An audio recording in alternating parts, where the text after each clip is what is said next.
Kontrollet të shtuara në hyrje të Vlorës në fokus dhe personat me precedent penal. Policia e Vlorës ka ndërmarrë një sër kontrollesh të zgjeruara në hyrje të qytetit në kuadër të masave për garantimin e rendit dhe sigurisë publike.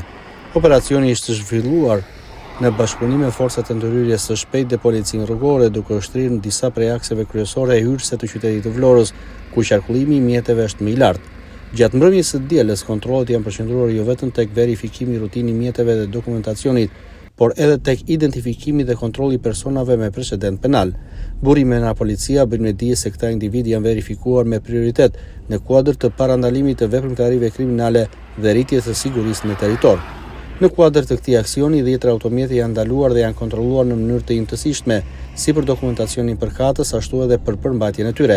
Efektivët kanë ushtruar kontrolle fizike ndaj personave që udhtonin automjete, duke synuar zbulimin e sendeve të jashtëligjshme, si armë, lëndë narkotike dhe objekte të tjera të ndaluara me ligj.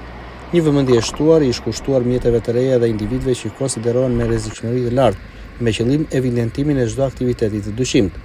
Sipas burimeve nga policia, kontrollet janë zhvilluar në mënyrë të befasishme dhe dinamike për të shmangur çdo tentativë për të shmangur verifikimeve nga ana e subjekteve të përfshira në veprimtari të paligjshme. Gjatë kontrolleve janë konstatuar dhe disa shkelje të kodit rrugor, për cilat i vendosur masa administrative në formën e gjobave ndaj drejtuesve të mjeteve që nuk kanë respektuar rregullat e qarkullimit. Policia bën me dije se këto masa janë pjesë e një qasje të integruar që synon jo vetëm goditjen e paligjshmërisë, por edhe rritjen e ndërgjegjësimit të qytetarëve për respektimin e ligjit.